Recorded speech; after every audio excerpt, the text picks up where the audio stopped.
On this episode of Narcissist Apocalypse Q&A, we talk with Shirin Peykar, a licensed marriage and family therapist and coach who specializes in narcissistic abuse and mindful parenting. We discuss preparing to leave your partner, parallel parenting, parenting plans, reactive abuse, and repairing your relationships with your children.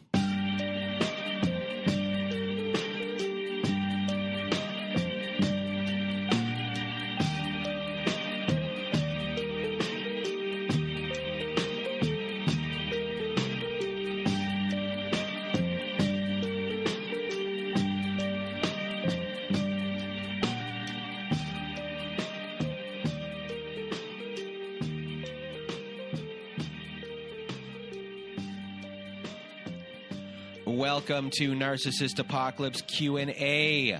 I am Brandon Chadwick, and this is a podcast that interviews mental health professionals, lawyers, researchers, and authors about narcissistic and domestic abuse. And before we get into our episode, let me state that this podcast is for entertainment purposes only. Please do not substitute the show for medical advice. If you are struggling, please do reach out to the current professional you use, or please do call your domestic abuse agency. Speaking of professionals, we just started our own directory of mental health professionals at abusetherapy.org. Using one of the professionals from our directory helps support the show, and we'll be adding as many diverse professionals as we can in the coming weeks. So if you are a professional looking to be part of our directory, please do email me at directory@abusetherapy.org. But do you know what else helps support our show? Our Patreon. Yes, we started a Patreon. If you want to hear episodes that never made it to air, follow-up episodes with former guests from our Survivor Story podcast, and much more, join our Patreon. We'll be releasing new content on there every week. So to help support the show, become a patron of our Patreon at patreon.com/narcissistapocalypse. Other things on our site, we are now offering high-conflict parenting courses that can be found at narcissistapocalypse.com/courses. Yes, we have partnered with an online parenting company, and many of these courses we are offering were created by Bill Eddy. And if you've listened to our episode last year with a divorce lawyer named Helen, you'll know that Bill Eddy is an expert in dealing with these individuals in court, and now he's helped create many parenting courses to help you through divorce and help support your children too. These courses are the most widely recognized courses by family courts across the country. So if you want to support the show and are looking for guidance and help for your children, please do go to narcissistapocalypse.com/courses. And before I get out of my way and your way to start the show, thank you for everyone who came by our website at narcissistapocalypse.com and filled out an application form to be on our sister podcast, Narcissist Apocalypse Survivor Stories. If you have not received an email from me, please do check your junk mail. And also a reminder, everything that Shirin will be talking about on the show, the books and courses, or everything that she is referencing, all of the resources I will be putting into the description of the show. So if you are looking for something that she has referenced, please do check the description of the show and you will find all of the answers there. And now it's time for the show. Here is my interview with Shirin Peykar. Welcome to Narcissist Apocalypse Q&A, and today with me I have Shirin Peykar. How are you? Hi, Brandon. I'm doing great. Thank you for having me back. Well, thank you for coming back on the show. Shirin is a licensed marriage family therapist based in Los Angeles that specializes in divorce, narcissistic abuse recovery, and mindful parenting, and she is also a coach worldwide. She can be reached at talkwithshirin.com. Her email is shirin@talkwithshirin.com. And her Instagram is at lets_talk_divorce. All of her contact information and the resources that we share on the show will be in the description of the show after, so you don't need to write them down right away. And thank you for being on the show, and we're going to talk right away about, the process of leaving your abuser. And it's not just about leaving, but it's about leaving safely. So, there's a list of things that we need before we leave. And one of them is making copies of everything you have, from photographs, all important documents. So you have proof of assets that might go missing. And, they could be stuff that might be offshore. You never know what's going on with your partner.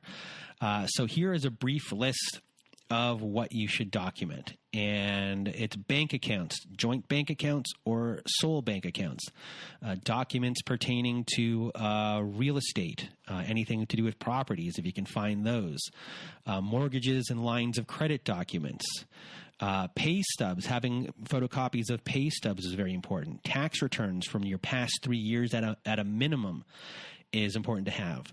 Insurance paperwork, vehicle registrations and the title. One thing that people forget about is your valuables and your antiques, art and jewelry. If you can find the purchase price of those things, and if those things are insured, find those insurance slips as well. That also goes, if you have investment accounts, retirement accounts, call the brokers or whatever service you use. If it's an online service, if you have 401k stuff with work, get all of those documents as well. And then also birth certificates, marriage certificates, passports as well. And, other things that you might need before preparing to leave. Things like opening your own bank account, because when this happens, we need to start saving. Getting a lawyer, vetting a lawyer, finding the proper lawyer for you. Also, finding a therapist that will understand what you're going through, such as Shirin. Another thing, don't tell them you are leaving. When you're making your plan, you don't want to get sucked back in. You don't want anything to kind of backfire. So start doing things. You might trust people, a few people on your side that won't say anything. So you have people who are backing you in support. If you feel that you may be in danger, if you've listened to any of our Survivor Story podcasts, you hear some people who have taken their children and left but didn't notify anyone, and that kind of put them in legal danger in ways, especially if they crossed a state line. As far as, we had one person who was called the police was called on them for kidnapping. So tell the police that kind of what is going on beforehand. Make everyone legal-wise know that these things are going on, so people know that you're doing it for safety reasons and not because there's anything like a kidnapping or anything like that going on. Having somewhere to go is big, and having all of your possessions out of the home. And that's a big thing, because the last thing people want is this one valuable thing. And it might not be a monetary value. It could be a very sentimental thing. Someone from your past who might have passed away, things along those lines, because you don't want to go back for any reason, and you don't want to get sucked back in. And if there's danger, that's the last thing you want to do as well. And a big one is if you have credit cards or anything that's like joint that the narcissist that you're living with might be able to rack up more charges. So things that you're on a joint thing with them, that you disconnect those things. So what if they want to go on a spending spree? It's not on your watch. It's not going to be your fault, and you won't have to take care of it. So that's the stuff that I have on my list. Do you have anything to add to this list, Shirin? Yeah, I love this list. It's very all-encompassing and absolutely very helpful. I would add to have a go bag in your car, where if you do have to leave in the spur of the moment, you have some items and you're ready to go. I would also add that you don't leave your electronics near your narcissist, because they may be very good at putting in recording items or hacking things, and some of them might be able to do that very easily. And then be aware of your car location, because they are, again, known to use trackers and do all sorts of things that would really impede on your privacy. So, when you talked to think about, when you talked about the device stuff, you have no idea. I had someone who was concerned about their child being in the presence of not their ex, but their ex's new partner. And they asked me, is there any device when my child goes over there that I could flip on anything on my child's phone so I can actually hear how they're being talked to? And because my child isn't really communicating with me, and their child had a disability, so they didn't know. So I'm like, I'll go look into that. And let me tell you, what I found was a world of things that anyone can use that it's way easier than you think. That can be, if you're not looking and they know the password to your phone, they can quickly install one of these things. So be on guard of your electronics, because these things that people have made are pretty, I mean, they're pretty crazy of what they can do. Thank you for... This may be happening even before you're even thinking about leaving too. So that's kind of the sticky part. Like, I remember I was in the grocery store towards the end of my marriage, and I was like doing something on my phone and put in my password, and he was kind of creeping over my shoulder, but I didn't pick up on it until way later. And I got an alert on my iPad like a week or two later that said, your iPad's is being used on this other device, or your password, your Apple ID is being used on this iPad. And I was like, what's going on? How did he get this? So you always kind of want to be on alert with your electronics and make sure that you change your passwords every so often. You are mindful of where you're keeping your electronics. If you feel uncomfortable, turn off your phone if you're going into your therapist's office and you don't want them to know, so they can't locate you. Just certain things you've got to be a little bit mindful of. And the purpose is not to be paranoid. It's just to be mindful. And the big one you said there that everyone should know all the time, even if this isn't in a relationship or you're leaving, change your password often.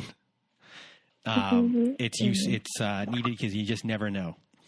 So after you leave your narcissist, or you might be in the process of divorce, and you have kids, and you have co-parenting, can you explain the difference between co-parenting and parallel parenting, and what's the best system to use when it comes to dealing with an ex who just creates conflict with every breath they take? Yeah. So co-parenting is for those parents who can problem solve together, and they can act in the best interest of their child. As we know, narcissists can't, because they're all about them. They're very self-absorbed, and they're just going to do what's in their best interest and what they want to do. In co-parenting, parents can go to school functions together. They can go to doctor appointments together. They can problem solve. They'll exchange information with one another about what's happening in each other's sort of households. The parental contact is cordial, and there's a forum for conflict resolution to take place should they arise, which they often do with kids. And in co-parenting, children can continue to get the best of both parents even after this divorce or separation, which helps to keep the tension to a minimum, right? So that's ideal. Let's just put a little sidebar in that in co-parenting, the parents are reasonable. They're giving, even if it takes from them and their time, because they know that it benefits their child. They will always act in the best interest of their child because they're not thinking about themselves. They're communicative. They share information. But here, again, sidebar, we have a narcissist. And what is a narcissist behavior like? They're secretive, they're self-absorbed, they're selfish, they don't want to have fluidity between the two homes. They almost want like an out of sight, out of mind for the child when the child's with them. They want to triangulate the child and anyone else they can recruit to be their flying monkeys, to do their dirty work. But again, they can look like they're the innocent victim. They want power and control, and they want revenge at the end of the day because they can't separate themselves from their parenting role. So they feel slighted because something happened relationally between you two. They can't separate that from their parenting role. And so it bleeds into the parenting relationship, and that's their way of retaliating. So moving to parallel parenting is usually what's going to happen if you have one or two high conflict parents. And so this is for parents who can't interact or problem solve because there's a constant high conflict situation. Because of the unreasonable demands of one or both, because of the blame game, the circular arguments, the lies, the word salad, the deflection, the gaslighting, basically all the reasons you're divorcing the narcissist. So I always say the dynamics in the divorce are going to be the same, if not worse, than they were in your marriage. So in parallel parenting, parents have to keep everything separate. You will parent your child the way that you want, with your bedtimes, your meals, your extracurricular activities, your dinner times, your life, your schedule, the way that you want to parent. You may or may not attend doctor appointments together. You will share information about the children, but only, what's necessary. It's mostly in writing. And there's really little overlap or sharing about what happens between the kids, between households. So each parent kind of has their own house rules, or they don't in the case of the narcissist. And other than health and safety of the child being compromised, we don't really have much business in each other's home details. And this is mainly, again, on the narcissist part. The healthy parent is more than willing to communicate, more than willing to be reasonable, more than willing to share what's happening in their home. But the narcissist is the one that has issue with that. That's kind of breaking down co-parenting and parallel parenting. So if you're in the parallel parenting, what are the best apps or ways to go about communicating with your ex where you don't have to talk to them on the phone, and where things might be recorded as well? So they're just kind of like proof of conversation, because obviously, people might get gaslit. You didn't say my child was supposed to be here at 4. You didn't say, I was supposed to pick them up here, or things along, or a big one would be like, you said I could keep them an extra 5 hours when we went up north. That I'm sure that, big thing. And then all of a sudden, that's impeding on your time, because you had plans and things like, so, is there, apps or devices that you think are the best ones to use? So I will start from the get-go having a really solid parenting plan from the outset. And this is a really, really detailed, almost obsessively detailed, as close to loophole-free parenting plan that includes holidays. How many days are they going to be with their parent in the summer? How many days are going to be with the parents in the winter? And this is always like mutual. 5 days, I get 5 days, you get 5 days. By what month do they have to tell you when their summer break will be? Like, things down to that nitty-gritty detail. What time are they going to pick up the child? What time are they dropping off your child? What days are they with the other parent? What days are they with you? Where's the pickup location? What time are we going to get to FaceTime each other? What happens if the child is unavailable because they're sleeping at that first video chat time? Who's going to pay for college? What tier of college are we willing to pay for? What's the financial responsibility of mine outside of child support? What are we splitting? What is it, 50-50 health insurance? Are we going to communicate in writing? Okay, through what app? Is it going to be email? Is it going to be text? So really getting down to the details, and the stronger your plan is, the more enforceable it is. Without this, they will they will always find some loophole that hasn't been agreed upon. Like right now, with Corona happening, I'm sure it's just mayhem because we don't know. Like, if there's a stay-home order, does that mean we're still exchanging the child? So I'm sure and that's something we didn't know to put in there, obviously. We don't think about pandemics and, like, what to do with child custodial time. But as much as you can, what you can think about and put in there, that will be the most helpful. And of course, they're going to try to talk you out of this because they don't like rules and parameters. So just even saying something like, I feel that it would be in the best interest of our children to have a detailed parenting plan to help minimize conflict and tension for them and to maintain a predictable, consistent routine for them. Like, that's why I think this is important. They're going to go, oh, you're so petty, and look, she's the one that's difficult. But at the end of the day, the most detailed the plan, the better.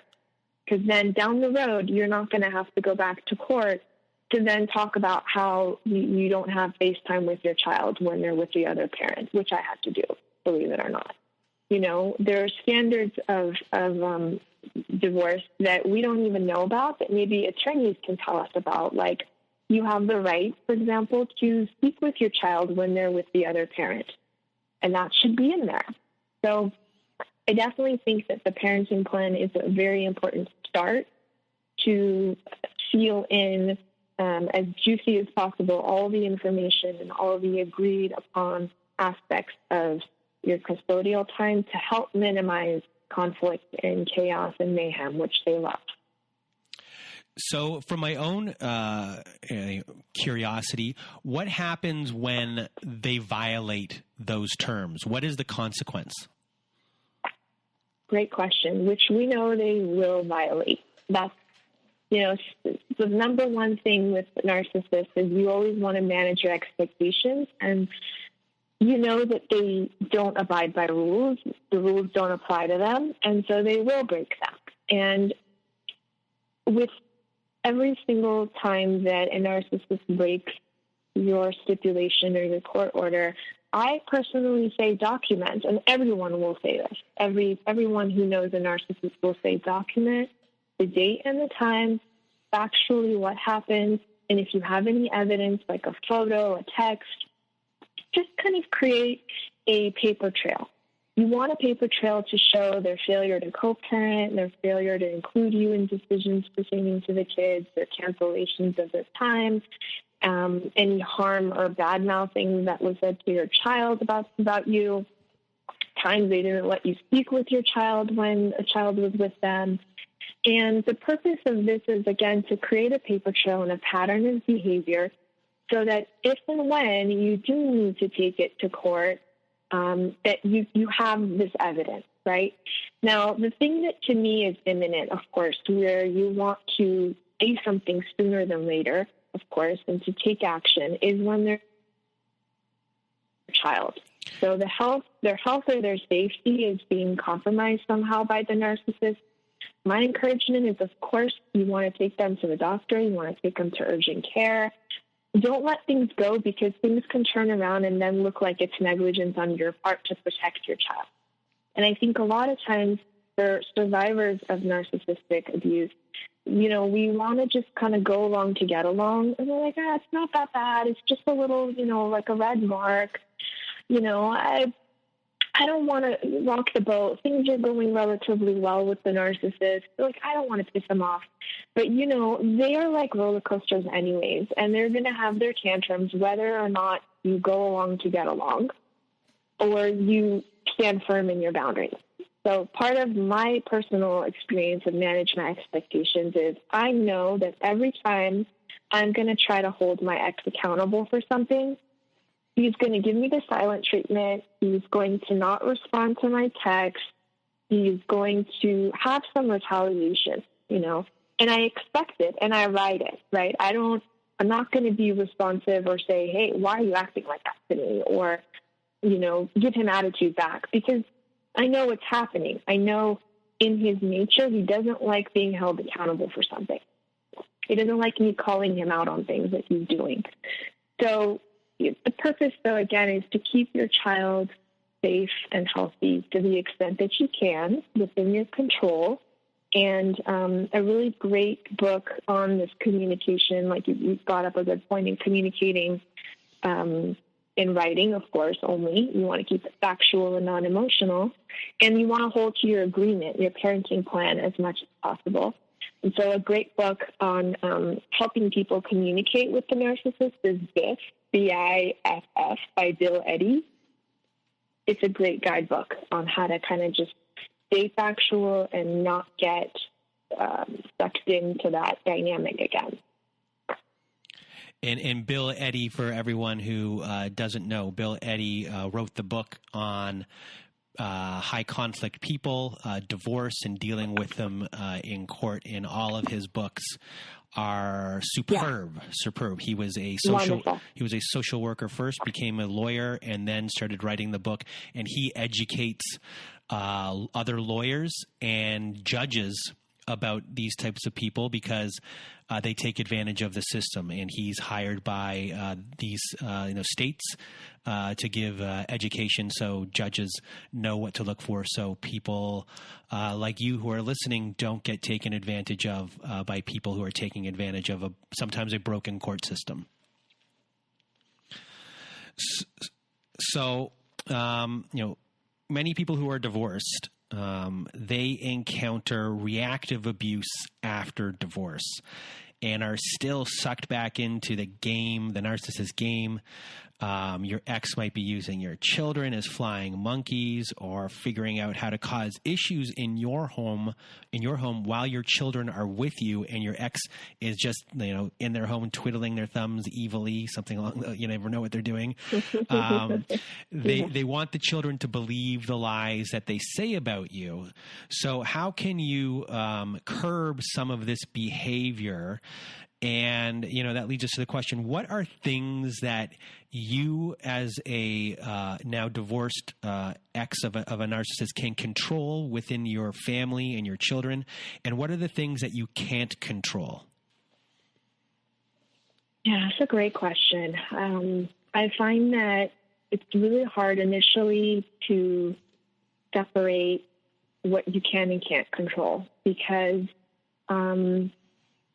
you want to protect your kids, and when you feel like you don't have control over that, it's a really helpless feeling. And you feel really powerless at times to think that you can't in the way that you want to because, we all as parents, we feel like we know what's best for our children. And this is something we really need to take time to grieve because if we're managing our expectations, the narcissist is going to be trying to abuse us even after we've separated. A friend of mine, Tina Swithin, has a post-separation abuse wheel, and she does a lot of advocacy with the court systems. She also had a incredibly high conflict divorce. She's author of great books on divorcing a narcissist. And in this wheel, she really breaks down all the ways in which the narcissist will try to continue to abuse you post-separation. And some of those areas definitely are counter-parenting, that she says. The unhealthy parent has so much hatred for the other parent that their judgment center is compromised, and their actions are driven by anger and the desire for revenge. There's neglectful or abusive parenting. There's continued legal abuse, financial abuse. So there's so many different areas that she talks about in her post-abuse wheel. And we just kind of have to be educated on that and to know and expect it because this is who the narcissist is by nature. And the thing that's interesting is that for the children, they will know who they can be safe enough with to exhibit their big feelings, their outbursts, their tantrums, whatever we want to call it, and who they can't be. And sometimes when they come home and you have, quote, bad behavior from the child, it may even be that they feel safe enough now to, detox with you and out all these feelings that they couldn't let out with the other parent. So I would hold the space for that, and I would take that into consideration that might be part of it. Now, of course, it could also be the narcissist recruiting them as a flying monkey and, trying to use the kids to hurt you, of course. But I would still hold the boundaries as well in a soft way, because children need containment, but not through, dictatorship or harshness. I would address with the child if what the narcissist parent is sharing, it has nothing to do with the child. So if it's something about your relationship with the narcissist or something that really just doesn't pertain to the child, I would even tell them, you don't need to worry or be involved in adult stuff, and you should never be in a position to have to choose between us. If it's a personal thing, like, oh, you never gave me any cards for my birthday. My dad even told me, you never gave a shit about my birthday and you didn't even do anything. Speak to it. And if you have evidence, here's the birthday card here's a copy of the birthday card I mailed to you. Here's the gift I got you for your birthday. Here's how I showed you love. I did. I was there. So you want to speak to it with facts. And, narcissists love to triangulate. And if anyone they can find to do their dirty work, even if it is damaging to their kids, they will use their kids too. So educate yourself and be aware of what might be happening. But also I would recommend, with regards to potential parental alienation stuff, educate yourself on that too. Read this book that I think I spoke about last time too, which is Divorce Poison, by Richard Warshak, and another one that's great is Co-Parenting with a Toxic Ex. Those are both by people who are very well known in the parental alienation world. And then there's another organization, I think it's called Family Access Fighting for Parents' Rights.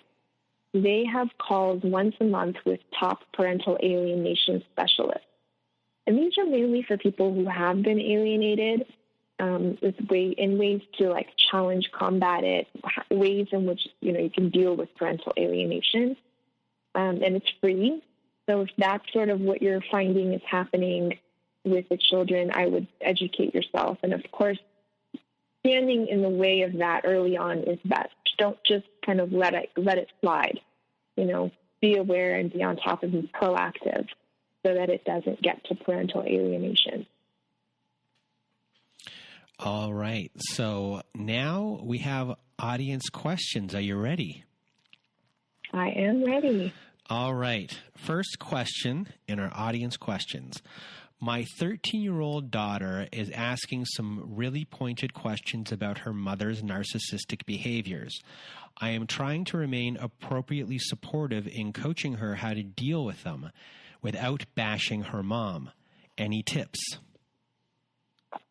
Yes. So this is a really popular question, I would say. And I think it's great that the 13-year-old is picking up on the behavior. I would even praise her. I would start by saying, wow, you're so observant. Wow. And then bringing in the descriptions of the behaviors, of course. We never want to use narcissism as a term. You say, oh, your mom's narcissistic. That's why she acts like that. We don't want to do that. We always want to just talk about the behavior. And as the other parent, bring in a sense of curiosity for the behaviors she's asking about. How does it feel for her to experience or witness her mom's narcissistic behavior?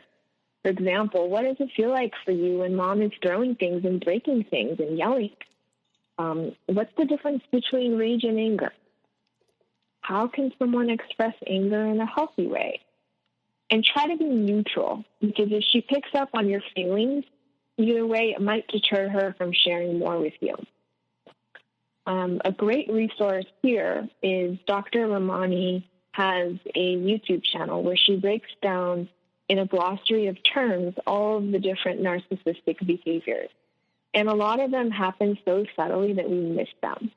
And so the purpose of educating yourself is to be a little more aware of what's happening maybe, and to maybe use this as education for her. And then also to have the sense that she's validated in her experience. You want to express immense amounts of empathy. Another great thing you can do is, even if you don't want to talk about the mother's behavior in particular, use different characters in movies and shows to pick apart who has narcissistic traits, and use these as opportunities for learning. So just real quick, I want to break it down. A, the purpose is to explore and empathize with her feelings so you can validate, because mom's not validating. In fact, she's probably minimizing, she's invalidating, she's gaslighting, and that creates a really deep sense of self-doubt. This is where self-doubt really starts to create its origins in the children, because they're feeling something and they're seeing something, and then the narcissistic parent is not validating it. So then you start to doubt yourself. And so you need to be that safe space for her. And be mindful, of course, not to talk badly about the mother. You definitely don't want to do that. You just want to be the safe space for her experience and her feelings. The next piece of this is to teach her self-soothing. Practice and role-play ways that she can deal with these behaviors when you're not there. So boundary setting, can you leave your room if she does? Can you leave and go to your room if she does that? Can you write in your journal? Can you call a friend? Can you talk with your therapist? Make a note and then talk about this with your therapist. And really just send the message, it's not your fault, you are lovable. That's the biggest part of this whole thing. And the next question is, this is an interesting question. I feel like my husband destroyed my sense of identity. I'm now divorced and struggling with who I am as a person. How do I go about finding myself again? I feel like Red in the movie Shawshank Redemption, where he says he was an institutionalized man, that he got used to those walls, and how he still asked for permission to go to the bathroom when he was outside of them and at work. He was free, but was still acting as if he wasn't. Yeah. This is so typical after narcissistic abuse, too, because it's habit. The narcissist has molded you into this kind of person that he or she wanted you to be, and you've gotten used to that.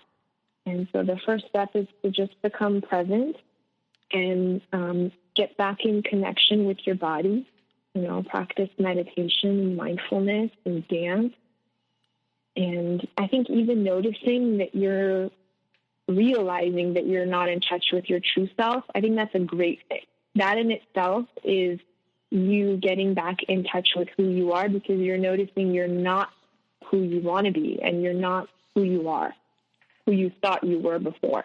So it's almost like you're coming out and you're observing what's happening, and you're noticing, wait, who am I? I don't know. And I think just even that questioning is good. So just kind of start small and get back in touch with your mind and your body, connect the two, get back into your breath. And another part of it is just breaking patterns. So if you're noticing that you're self-sacrificing, you're giving into people's desires. They're asking you something and you don't want to do it, but you're doing it anyway. Notice when you're doing this and push yourself to ask her what you want. So this is why, that book, Reinventing Your Life, was just my Bible, because so many of those life traps, he calls them, are patterns. And self-sacrifice, for example, is one of them. And if we could start to really look at each pattern and go, I don't really like when I do this. I feel uncomfortable. I want to change this. That's then this observing and this realization that this is a pattern for you. That's a good first step in breaking these patterns.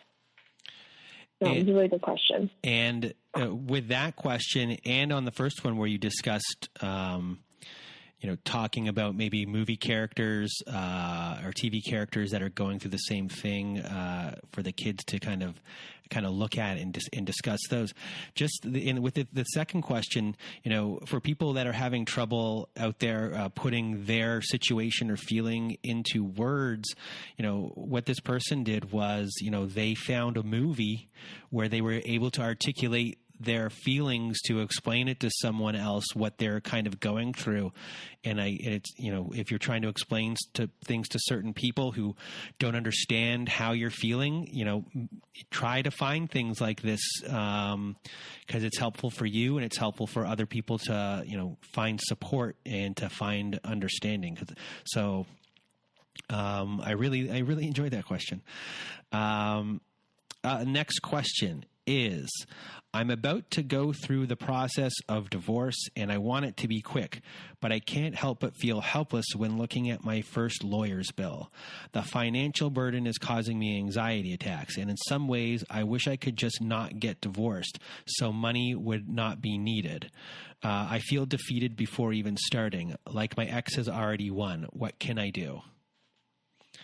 And this, to me, this is just, I mean, nothing is more unfair than this process, in my opinion. Oh, yeah.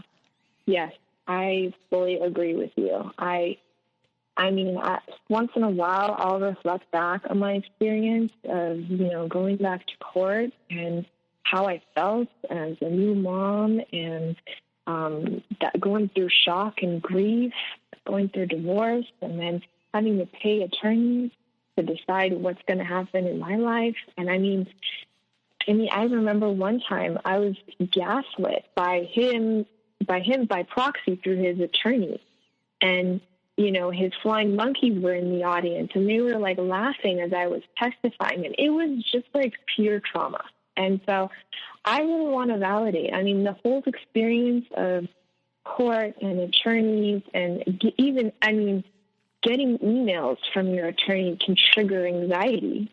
That I used to have a special ringtone, like for just my attorney's emails. And even now I have like a post-traumatic response to that ding noise because I knew what was coming. So I really want to validate that experience. And anxiety attacks, yeah, very typical. It's typical effect of narcissistic abuse, and it's a typical symptom of the court battle and the attorneys and all the money that's going to be going into this. And, I think that's absolutely understandable. But here now we're going to shift a little into the radical acceptance again that the same dynamics again are going to play out. And so I would encourage you to think about your options. And that may mean that if you want things to be quick and cheap, you may have to give up some of your rights, especially if the narcissist learns this is what you want. They'll really play on that. They'll want to give you less because they know that you want to be done quicker. And so often, when I hear clients going through mediations, they'll be coming up with agreements even, and the narcissist will then move their decision to something else. They'll renege on their agreement, and then you'll have to start over. And so sometimes mediation is also an area where you'll spend a lot of time and money, and at the end you'll have to end up in court. Because again, depending on how narcissistic your ex-to-be is, you may not be able to reason with them. You may need to go the court route. But to me, when I read this question, I saw it differently. I reframed it to, this is actually you starting to be assertive. This is you taking the reins and advocating for yourself by way of your attorney to use the law to get what your rights are. I don't know the details of the situation, but if, you have property and you have children and stuff, you really need an advocate to help you get your right. But know that your ex is probably not winning at all. They hate being accountable for things. They hate paying attorneys. They hate being told what to do. They hate being told that they have to turn in paperwork by a certain date. They hate having to pay you. They hate having to pay for attorneys. They hate having to abide by parenting plans. I don't think that he or she is winning. So I really reframed that in a different way. And I thought of it as this person starting the first step towards advocating and being assertive. Next question. How can the parent counteract the narcissist parenting style? So I think this is a really important question that I get asked all the time.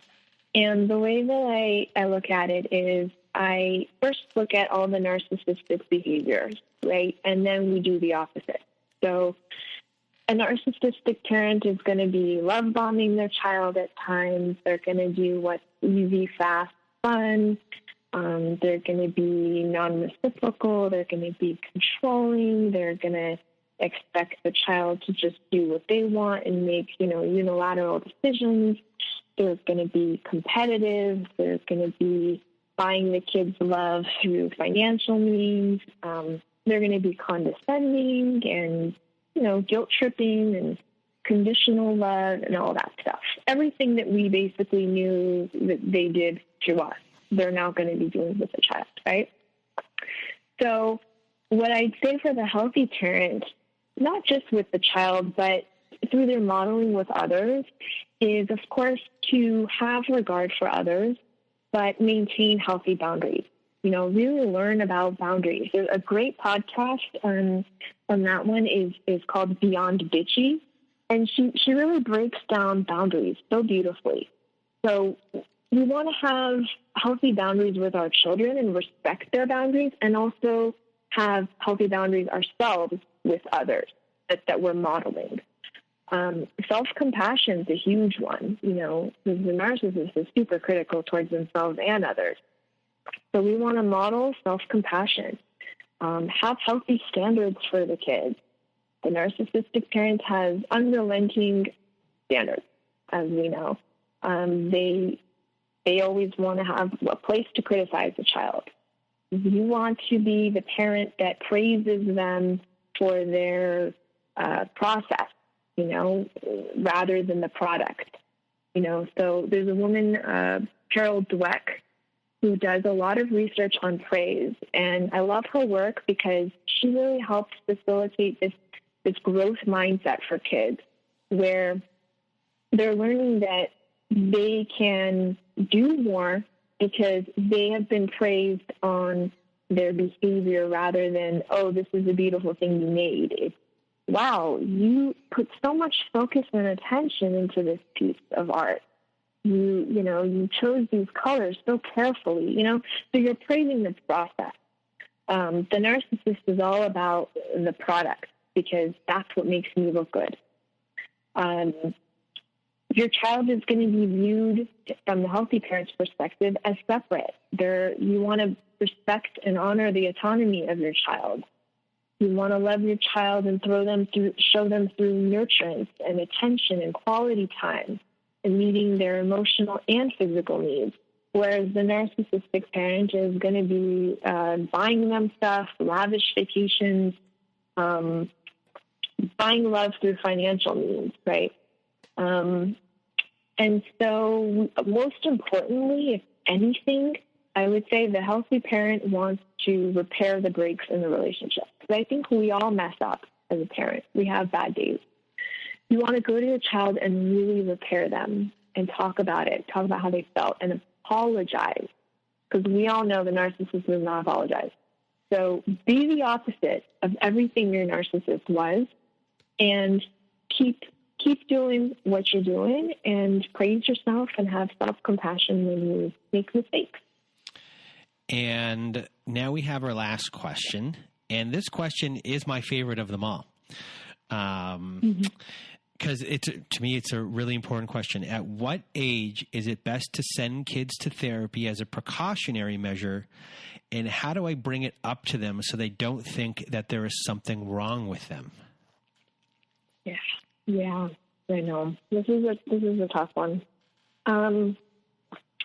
So play therapy can be done very early on, but I would say 4 years old and up would probably be more helpful, I would think, because the child can talk more rather than just play. But again, I don't want to discount play therapy. I think play therapy is incredibly helpful because children release emotions through play.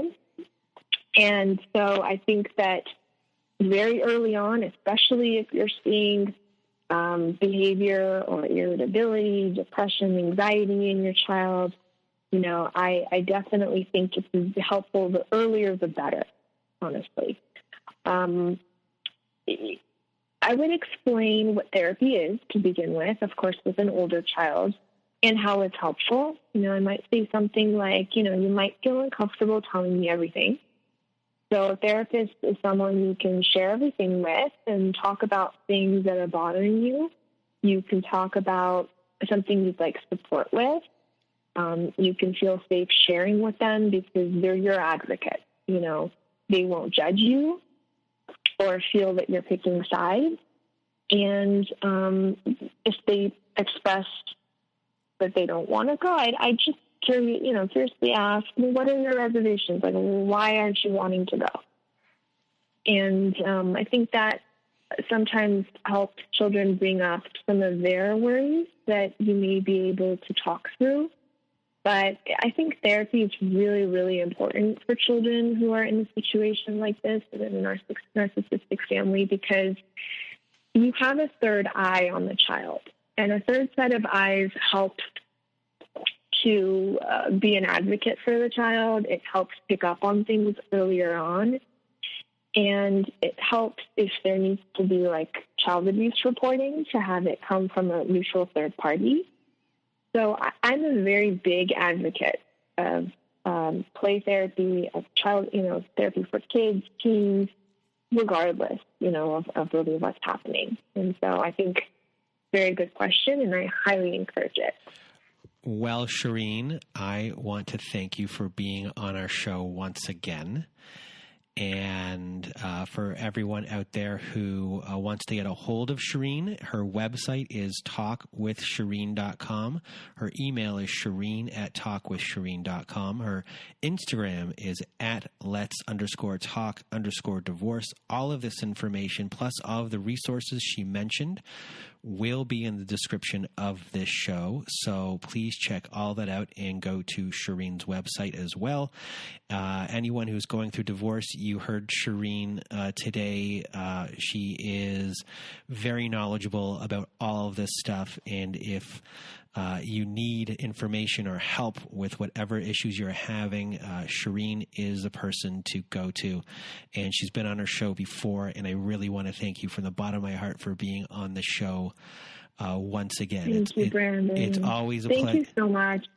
It is. It's such a pleasure speaking with you, and I'm so passionate about this subject, as I see you are too, and I love the work that you're doing with the podcast too. I think it's really incredible, and I hear so many people just expressing how helpful what you're putting out there is too.